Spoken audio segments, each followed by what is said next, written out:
Digital weighing scale आज के समय में वेट मेजरमेंट के लिए सबसे ज़्यादा उपयोग की जाने वाली डिवाइस है। आज की इस वीडियो में हम देखेंगे कि डिजिटल वेइंग स्केल किस तरह से काम करती है। यह वेइंग स्केल का मदरबोर्ड है जिसमें माइक्रो कंट्रोलर आईसी लगी होती है, जो लोड सेल से आने वाले वोल्टेज के अनुसार आउटपुट में डिस्प्ले को सिग्नल भेजती है और डिस्प्ले में लोड की वैल्यू दिखती है।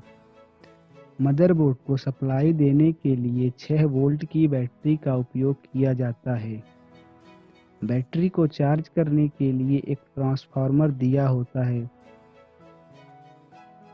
यह डिस्प्ले है जो लोड की वैल्यू को दर्शाता है।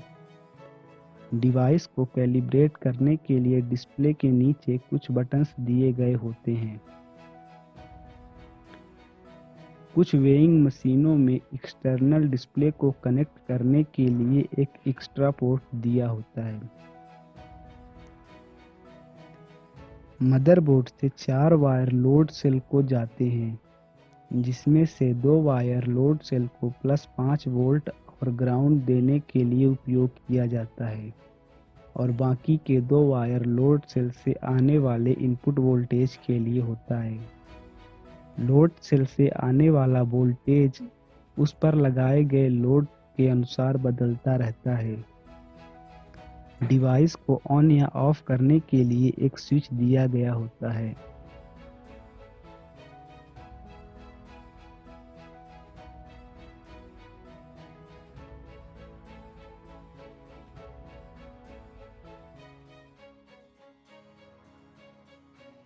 यह लोड सेल है जो वेइंग स्केल पर रखे हुए वजन को सेंस करता है, जिसका एक सिरा बेस के साथ फिक्स होता है और दूसरे सिरे पर लोड लगाया जाता है।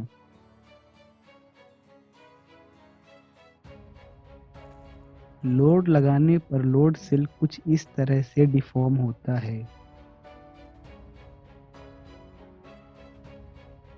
यहाँ पर लाल रंग यह दर्शाता है कि लोड सेल के उस भाग में टेंशन या खिंचाव है। वहीं नीला रंग यह दर्शाता है कि लोड सेल के उस भाग में कंप्रेशन या दबाव है। वास्तव में लोड लगाने पर लोड सेल इतना ज़्यादा डिफॉर्म नहीं होता है। यह डिफॉर्मेशन बहुत ही कम होता है, जिसे हम देख भी नहीं सकते हैं। लेकिन इस वीडियो में आपको समझाने के लिए लोड सेल का ज़्यादा डिफॉर्मेशन दिखाया गया है।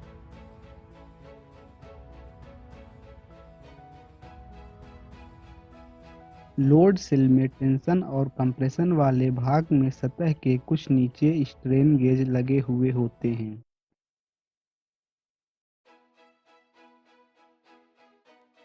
यह एक रेजिस्टेंस स्ट्रेन गेज है जिसमें एक पतली प्लास्टिक की शीट के ऊपर कांस्टेंटन जैसी धातु के तार को चिपकाया जाता है।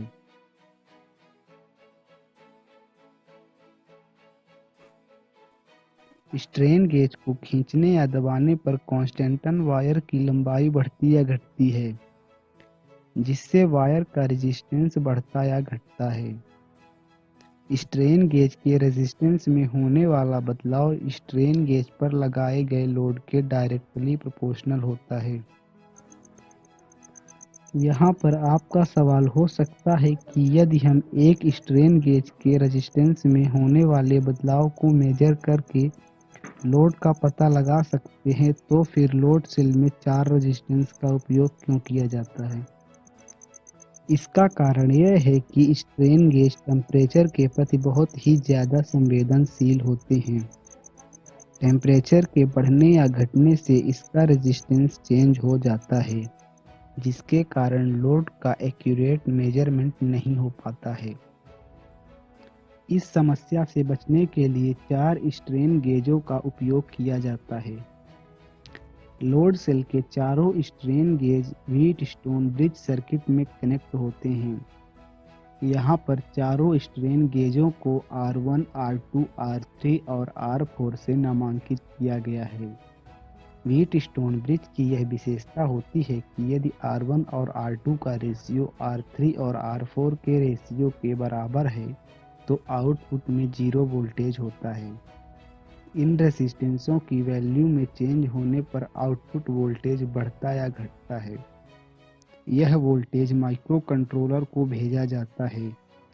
माइक्रोकंट्रोलर वोल्टेज में हुए चेंज के अनुसार डिस्प्ले में लोड की वैल्यू शो करता है।